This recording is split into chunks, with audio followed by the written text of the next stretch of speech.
The Maple Leafs stand pat on deadline day as they get ready for the stretch run towards the playoffs. Welcome to Rink-Wide Toronto, sponsored by Bodog, free casino games and sports odds. It is time to play at bodog.net. Rob Wong joined alongside by David Alter. It comes to us from the Rink-Wide Vancouver studios, but it is the Rink-Wide Toronto takeover for today, Dave. A rare video version. I mean, we do have our podcast put on YouTube, but for once you actually get to see us, so we'll try not to pick our noses or scratch anywhere untoward. Yeah. But kind of funny. It's like when WCW took over WWF back in the day. You're all over their place right now, just trashing the studio. The split screen, right? Like, how can he be in two places at once? So Shane McMahon showing up in WCW. Yeah, pretty much. Yeah, no, it's a really nice setup here. It's a nice little bridge from the old radio days to podcast days in studios. It's very professional setup, and I'm loving it here.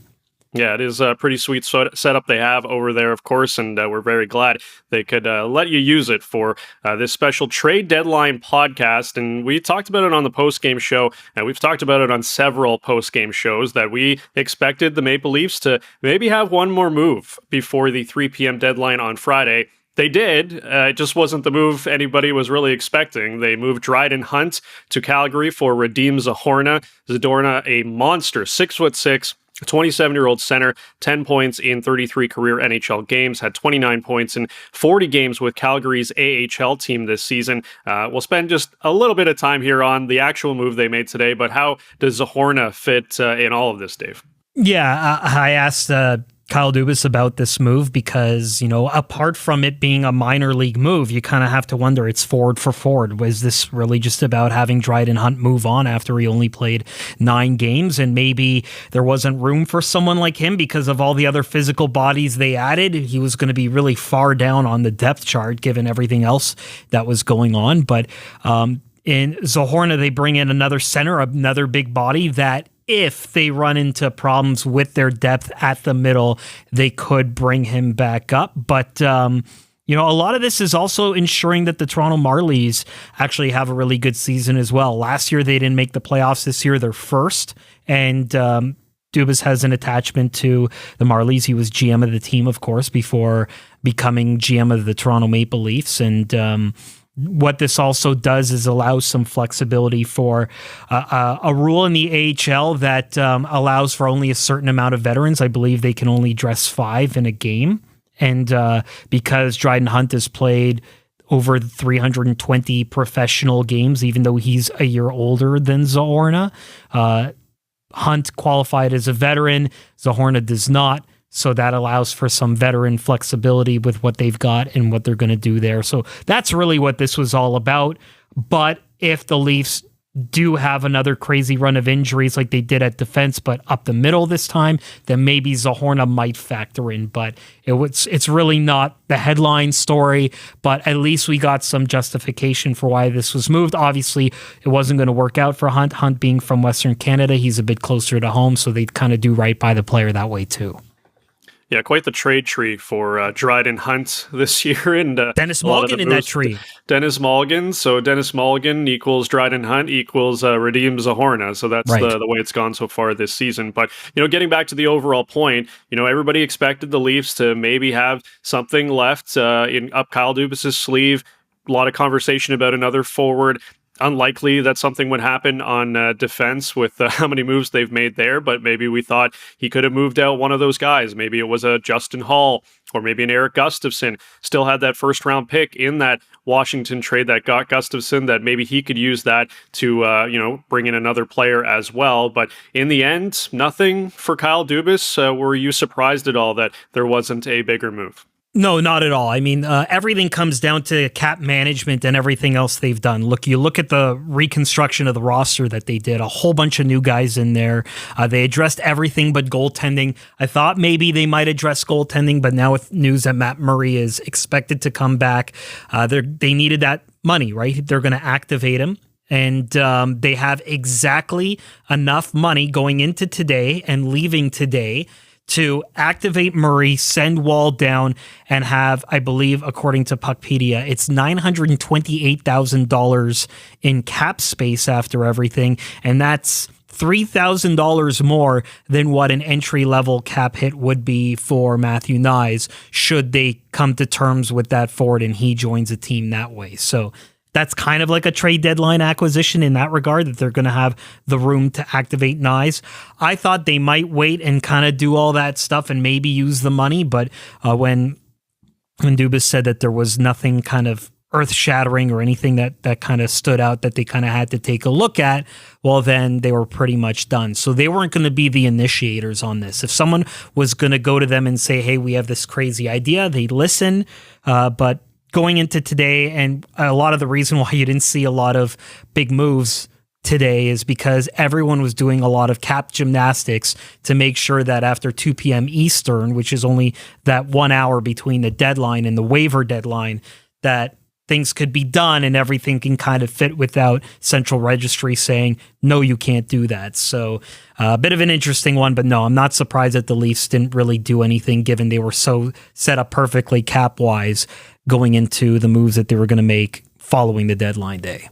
Well, it is tax season, so perfect job of accounting by Brandon Pridham and the Maple Leafs to fit in Matt Murray and Matthew Nyes and his entry-level deal. We'll get to both of those guys coming up later, but, a lot of talk about who might go out the door. There was Alex Kerfoot conversation, as you know, fitting, of course, Vancouver, the team that the Leafs play on Saturday. They were connected to him for a little bit, Justin Hall. But let's start with Kerfoot, first of all. I think he's played pretty well for the most part the last couple of weeks here. He was pretty noticeable in the game against Calgary ever since he's been sort of put in this mix here in the bottom six. I think he's, definitely found another level to his game. Still getting the bad side of the puck luck. We saw it in the game against Calgary with the wide open net and unfortunately wasn't able to put it home. But, I imagine for him, it's been a tough couple of weeks, maybe even a tough season, because his name's been all throughout the trade rumor mill forever. You guys got a chance to talk to Kerfoot today. What did he say? Yeah, I think there was a sense of relief in general that their team is what their team is now. Is kind of a different situation where for the first time there were real core, or maybe core is the wrong word, but guys who played on an everyday basis being moved. Last year, the only player moved from the main roster was Travis Dermott, and he wasn't even really playing every day.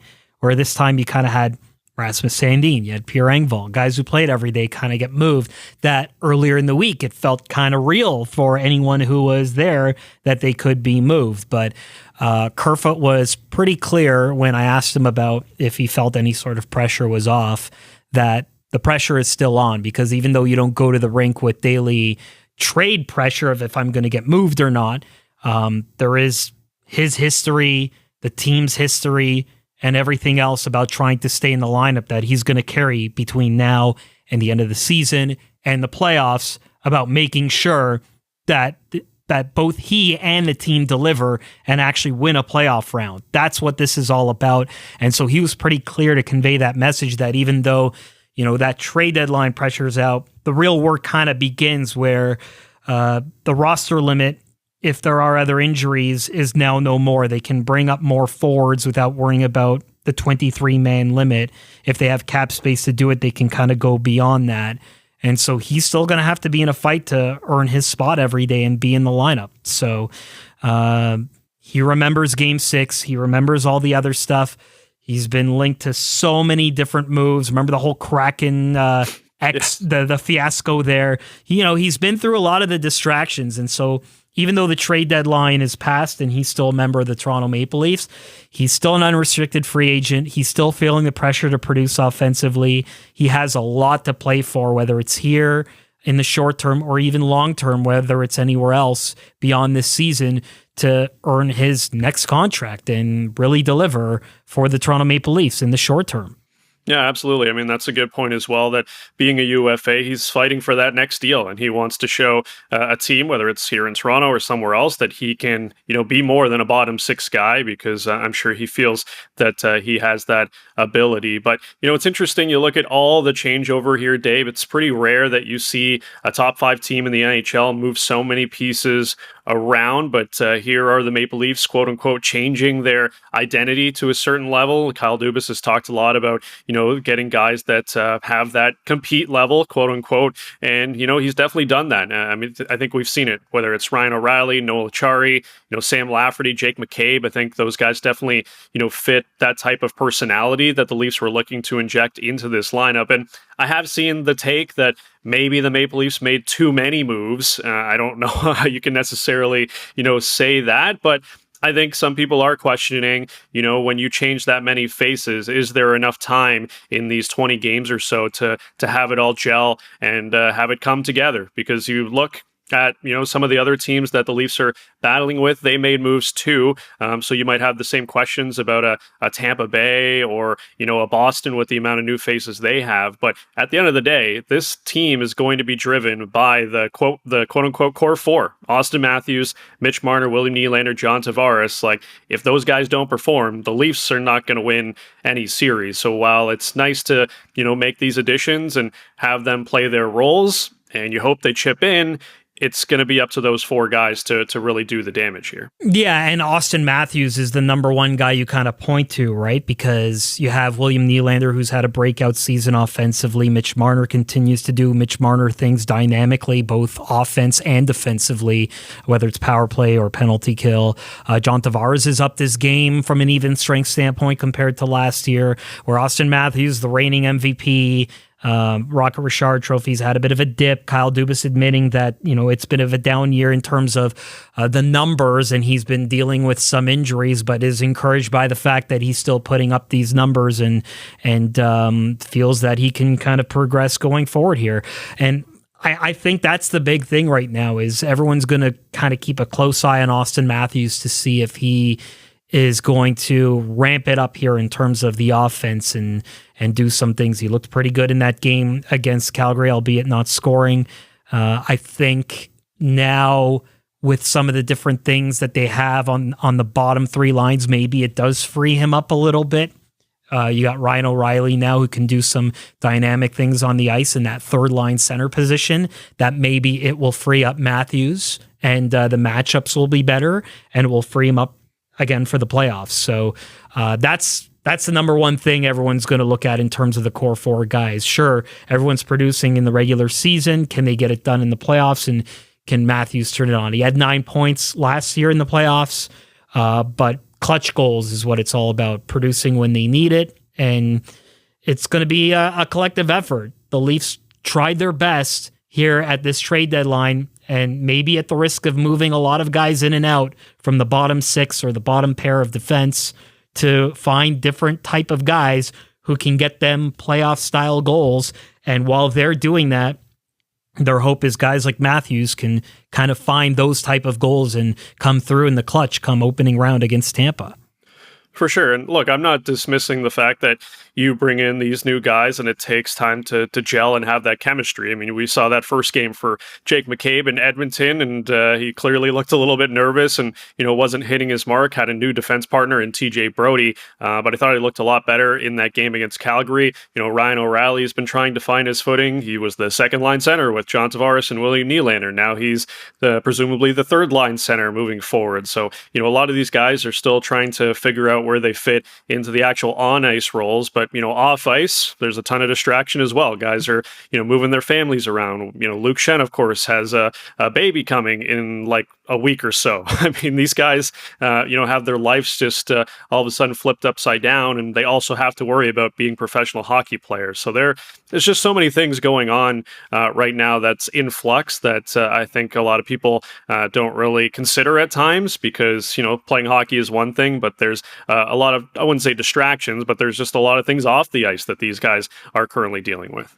Yeah, there is. I mean, look, but I think that helps, right? They have so many bodies that if Luke Shen has to go away on leave for the birth of his third kid, he can do it.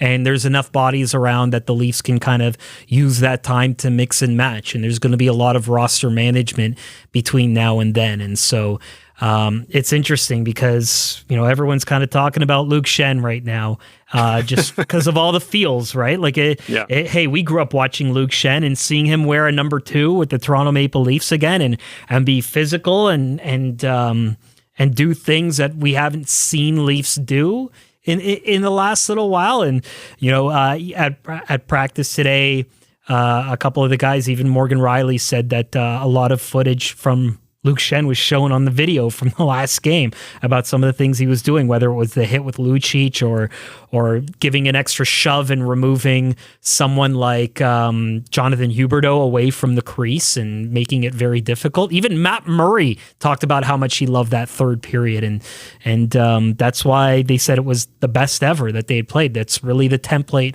of what the Leafs are kind of looking for going into the playoffs, what they did in that third period against Calgary. So if other guys start to feed off that and they have to mix and match guys as they kind of go in and out, it's the second season, really, in a lot of ways. We talk about the playoffs being that, but I think this is great for Toronto and some of the guys that are going to be in and out of the lineup, because what did we talk about a lot during this season? That there was just no sizzle, right? There was just not a lot to play for when they knew who their opponents were. Well, then they make these trades during this trip, and now, and they also made the trade for Ryan O'Reilly and Noel Acciari, and that really changed the dynamic of what this team is. And now these games are going to be fun to watch because they're going to have to try and carve out some new identity between now and then. And that's exciting. Like, I think that's added a lot of intrigue to the remainder of the regular season, because before those trades, it was going to look pretty dull when you knew who they were going to play. And then, it's kind of hard to get guys engaged into the game, and, it spiced things up for sure. Yeah, it definitely does. And that's an added thing, too, to kind of jumpstart a team and, kind of refocus things. Because as you said, I mean, a lot of the talk coming into the year was it doesn't matter what happens between, October to the middle of April, because it's all going to be about what happens beginning April 17th when the playoffs begin. But now they've been sort of rejuvenated. They've added more gas to the fire, if you will. And, it's all about how the Leafs are going to be able to manage that. So, let's take a couple minutes here. And now that we're past the trade deadline, we know what the roster is going to be. As you said, maybe there's a few more bodies that make their way up, whether it's Matthew Nyes. I'm still hoping that we see Bobby McMahon again at some point, because I was impressed with what he did and what he has done in the American Hockey League. I think he's a little bit banged up right now, if I remember correctly, might be dealing with an injury at the moment. But how do you set up these lines? Because, we saw Ryan O'Reilly at 2C last couple of games. He's been bumped down to 3C. So, is that how you're setting up down the middle with Noel Acciari as your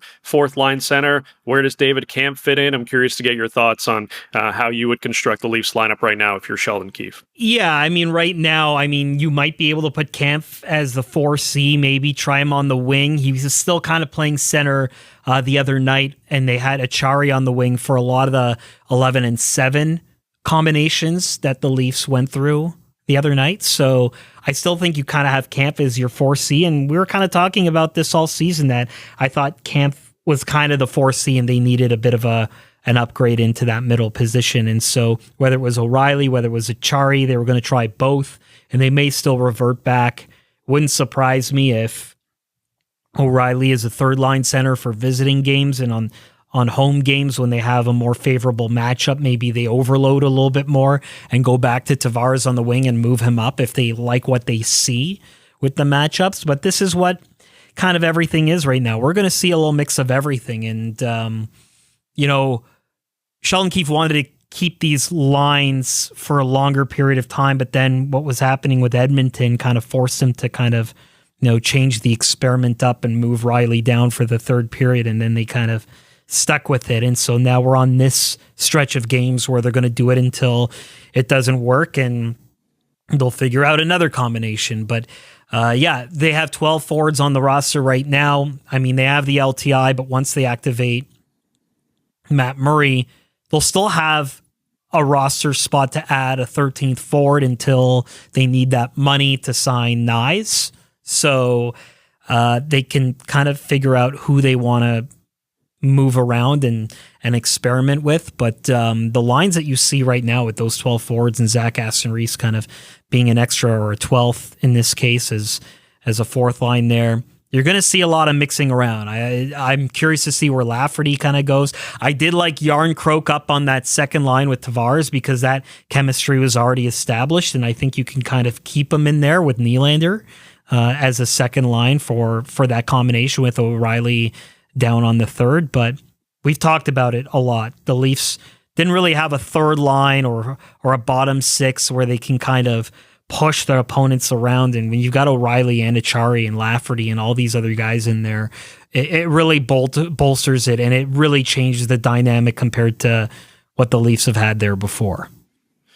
Yeah, a lot of different options up front for Sheldon Keefe right now, and almost too many options on the back end at the moment with all these NHL caliber defensemen. And you mentioned on the post-game show yesterday that Sheldon Keefe doesn't love the 11 forward, 7 defensemen. That it's not his optimal look. Yesterday, of course, he just wanted to get guys in on the back-to-back, and Timothy Liljegren was a little bit banged up from that Edmonton game. But, it's sort of the same thing, depending on what type of style you want, depending on the game, and maybe where it is, if it's home or away, you can set it up many different ways. And, Luke Schenn, I know it's just one game, and I know you said they showed a lot of his video today, but it does, feel like he might play a bit of a prominent role here, and maybe he's going to get more ice time than I expected initially, because I think for myself and other people I've mentioned it too, that he might be a guy that's in and out of the lineup, and he might very well be, but, come game one against Tampa Bay, I'd be pretty surprised if he wasn't in there, because we saw it last year. It was only a couple of games, but we remember Sheldon Keefe started with Kyle Clifford and Wayne Simmons, wanted to go with that beefy fourth line to sort of send a bit of a message to Tampa Bay that, like, you're not going to push us around, and ultimately those guys kind of faded away as the series went on. But it just seems to be sort of setting up with Luke Schenn set to play some prominent minutes here down the stretch and come that game one or come that first round playoff series. Yeah, so that's an interesting one. I'm not sure. I look at Luke Schenn's playoff game history, and as much as he was a prominent role, he was very much the seventh guy, just kind of getting in there at times or when they felt they needed him. Maybe he's more of a requirement for Toronto. You could definitely make that argument depending on how it is. I think it's going to depend on if Timothy Liljegren takes that step in the playoffs. Like, I think that's the big question. Everyone knows how good Timothy Liljegren is in the regular season at this point. He took that step last year with Mark Giordano, but then after 2 games in the playoffs, he struggled a bit. He didn't get back in there.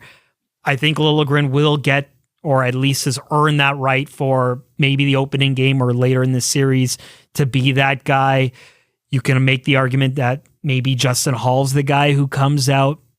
Those 2 guys are really going to be the factor as to what happens with the deployment of Schenn and, of course, Gustafsson, who is a left-handed shot but can play right as well, and the combinations that they're going to have. I'm pretty sure, McCabe is your for sure, right? Like, that's a guy that's factored in the top 4, Muzzin replacement, for lack of a better way of kind of categorizing what he does, but really that's what they brought him in for, and they've got term. They're committed to him. Outside of that, Liljegren, they have term 1 year, but they really need to see if he's ready to make that jump, and these games are really going to evaluate if Liljegren's ready. I think that's still the big question. If he is, then maybe we see fewer games from Schenn, but if not, then I think Schenn plays maybe more than we expect him to. It just feels like 5 guys are locked in right now. It's Riley, Brody, Giordano, McCabe. I mean, those are the guys that are sort of locked in. And I probably would throw Hall in there, to be honest with you. I think, if you're getting this version of Justin Hall that we've seen the last couple of games, then I think you feel pretty good about that. I mean, as much as there are people in the fan base that aren't massive fans of Justin Hall, I mean, he's played so many big minutes for this team the last couple of years. And yeah, sure, he'll have that bad giveaway or, just a bonehead mistake that costs you from time to time. But I mean, what defenseman around the league doesn't do that? I mean, I think if you watch a game for any team every single minute of every single day, you're going to pick up mistakes here and there. That's just the nature of the game. But yeah, for me, it's really just one spot that's up for grabs, and it is, that Liljegren spot. I think as much as I would like to see him get a bit of a run here, he has question marks come the playoffs, because last year was not a good playoff debut for him, and he does have a lot to prove. So while he's been great this season, no doubt about it, I think, Justin Hall, for me at this stage, would probably get the bump up for me come the playoffs, at least for game one. But again, that's why the Maple Leafs went out and made these moves to get a ton of different options and a ton of different, types of players too. It's not just the same type of guy. You've got an offensive player in Gustafsson. Liljegren's more of a two-way guy, and then you've got the defensive stay-at-home option in Luke Schenn, and you've got a right-handed, more offensive option in Connor Timmins as well. I think we forget a lot about that he's still in this mix too. So it's just a depth of defensemen that they have right now is just so good, and we'll see how it all plays out down here during these final weeks of the regular season. Coming up, we will get to Matt Murray. We have finally figured out the puzzle, solved the answer. He's coming back, presumably on Saturday. We'll have to see it before we believe it, Dave, but he is expected to make the start against the Vancouver Canucks on Saturday night. We'll talk about Matt Nyes, and for people that haven't seen it, Pierre Engvall, of course, now a member of the New York Islanders. I couldn't recognize him anymore because I forgot about the Lou Lamoriello no beards allowed rule. So I might have to talk a little bit about the new look Pierre Engvall skating on the first line with the Islanders as well, as he is now a member of that team. But it is Rink Wide Toronto, sponsored by Bodog. Free casino games and sports odds. It is time to play at bodog.net. You're listening to Rink Wide Toronto and watching it as well, pregame, postgame, every game.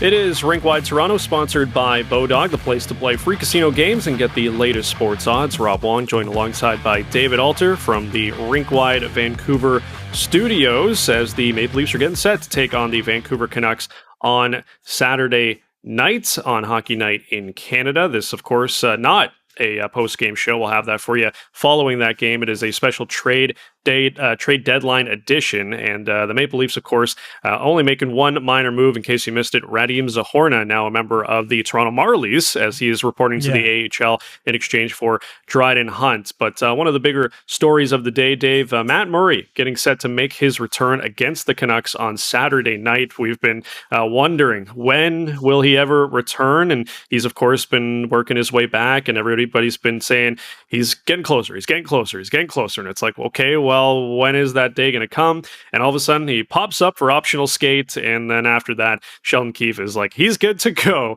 on Saturday. So it's all kind of came together very quickly. I'm not saying that there was anything odd about it. I mean, he obviously knew the strength of that ankle. The training staff has been, trying to get him ready to go. But, you wondered maybe he would play in Calgary. He didn't. Well, he's going to play a couple days later against the Vancouver Canucks. So how do you kind of view this whole situation with Matt Murray and his return to the Toronto Maple Leafs? Look, I mean, to say the Leafs were being very cautious with Murray is an understatement.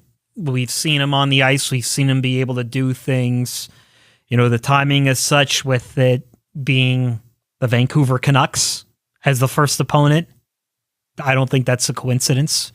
I also think that now that the trade deadline is passed and the Leafs don't need to use that LTI money is also something that's got to be considered as well. So it didn't behoove them to make any sort of commitment on Murray until after this trade deadline has passed. And now it's pretty clear they're not going to use that money. They don't really have any use for it. They've made all their moves. And so from a medical standpoint, from a salary cap standpoint, Matt Murray's ready to go. No disrespect to the Vancouver Canucks, but when you look at the opponents that the Leafs have on this road trip, and you got Seattle, Edmonton, Calgary, and you got New Jersey after this, the Vancouver Canucks, one team is not like the other. And so if you're going to ease Matt Murray in, this is the game to kind of give him. And certainly he's been watching and kind of figuring it out. And the Leafs need him. Like they feel good about their goaltending depth with Ilya Samsonov and the way Joseph Woll performed last night. But you want the Stanley Cup experience button to be there to push. And so they've got to get him going because it's been a long time without playing. January 17th was the last time he entered a game, and he got pulled, 4 goals on 8 shots. And then he was supposed to make that scheduled start on January 27th and could not because of an ankle injury. He's had the adductor injury earlier in the season that's been a month, it's been taxing even talking about Matt Murray. I can imagine what it's like even just being the player trying to get back in. So I'm very curious to see how he actually performs in this. But certainly they need an optimal Matt Murray ready at the helm if they need to go to him for the playoffs, because at times he's shown he can go on a run, and that's really all the Leafs need from him if they decide at some point in the playoffs that they need him. I think what's interesting is going to be the workload. If he's ready to come back here and play some games, because it's a fine line, right? You don't want to push him too far and then risk injury, but you also don't want to play him too little and not get him into a rhythm. So, Samsonov's going to get his share of games. And I mean, you've mentioned it already, like he's the number one. Like he's cemented himself as that guy. And unless he really falters or, gets injured, I just can't see a situation right now where the Leafs are going to thrust Matt Murray into that spot and play him, 3 out of every 5 games or 4 out of every 6. Like that's just not really what I see happening here, especially with so few games left in the season. Ilya Samsonov, they want to get that guy ready to, play that number one role come playoff time. But it's just good to have Matt Murray back as an insurance plan, as a backup plan. Joseph Walls acquitted himself very nicely. That game against game against Calgary was really strong for him. But, the Maple Leafs, I'm sure if you gave Sheldon Keefe, Kyle Dubas the truth serum, they'd much prefer to have Matt Murray as the backup goaltender moving forward here. Nothing against Joseph Wall, but, they obviously believe Murray still has a lot left in the tank. And with that playoff experience, as you mentioned, that is something that they are hoping they can lean on. So it is a big story that Matt Murray is ready to come back, and we'll see how he fares in that first game against the Vancouver Canucks. Speaking of Matts or Matthews, Matt Nyes, we touched on him just a little bit about how the Maple Leafs do have money left over on the cap to sign him once that entry-level deal is ready to be signed. He, of course, still in college, playing with the University of Minnesota, getting ready for the NCAA college playoffs, and hopefully making it to the Frozen Four and maybe winning a national title. I believe I saw someone reported on Twitter that the earliest,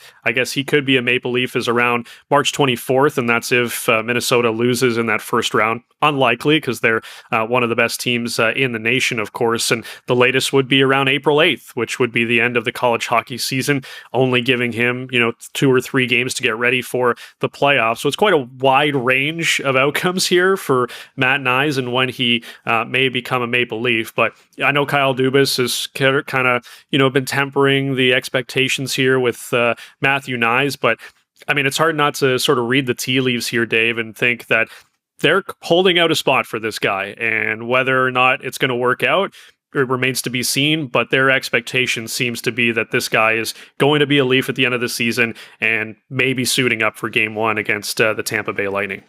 Yeah, it's looking like it. I mean, there was the full court press to try to get him in last year, but of course there was unfinished business with the way the University of Minnesota season ended. But also I think there was a good self-awareness from Nyes himself that maybe he didn't feel he was ready and the role that he was going to play was going to be too large. I think you saw in the way that the opportunity was presented for Abruzzese, and now you really haven't seen Abruzzese back at all this year. He's been completely with the Marlies all season long.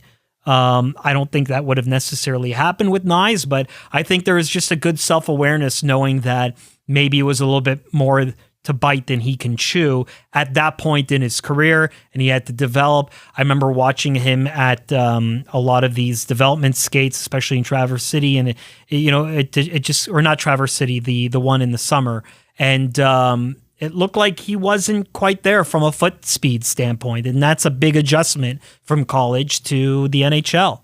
And so I think that's what a lot of this year was about from a conditioning standpoint, and just being economical with your feet.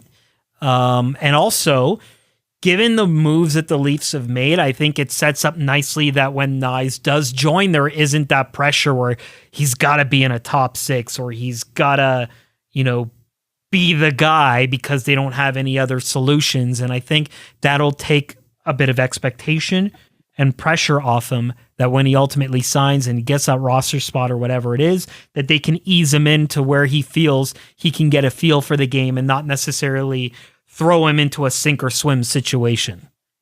Yeah, I wouldn't expect it to be a top six role for Matt Nyes right away. I think that would be quite a lot to put on a guy just coming out of college hockey. But it's going to be exciting when he does arrive. There will be a lot of hype and a lot of scrutiny, of course, because it is Toronto and he is their top prospect. So it's just nice to see that he's doing well in Minnesota, and hopefully goes on a nice little run here heading into the college hockey playoffs. Time for the Bodog line of the day, and March 21st. Mark it down on your calendars, Leafs fans. The Maple Leafs will square off against the New York Islanders, Dave. So Pierre Engvall gets to face off against his former team, and the Islanders put out a video on Twitter interviewing Pierre Engvall yesterday after his first skate with the team, and I don't even know why I forgot about it, but Lou Lamoriello, of course, is the GM of the Islanders, and he's got a no facial hair rule, or as little of facial hair as possible. And I didn't recognize Pierre Engvall. I was like, who is this guy? And I had to do like a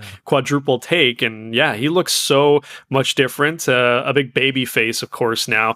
But yeah, mark it down, March 21st. If you want to wager on Pierre Engvall scoring against his former team, it's probably going to happen because he's not only, a New York Islander now, Dave, but he's playing on the first line, right wing, alongside Anders Lee and I believe Brock Nelson as well. Oh, no, Bo Horvat is the line. Lee Horvat and Pierre Engvall of all people. Yeah.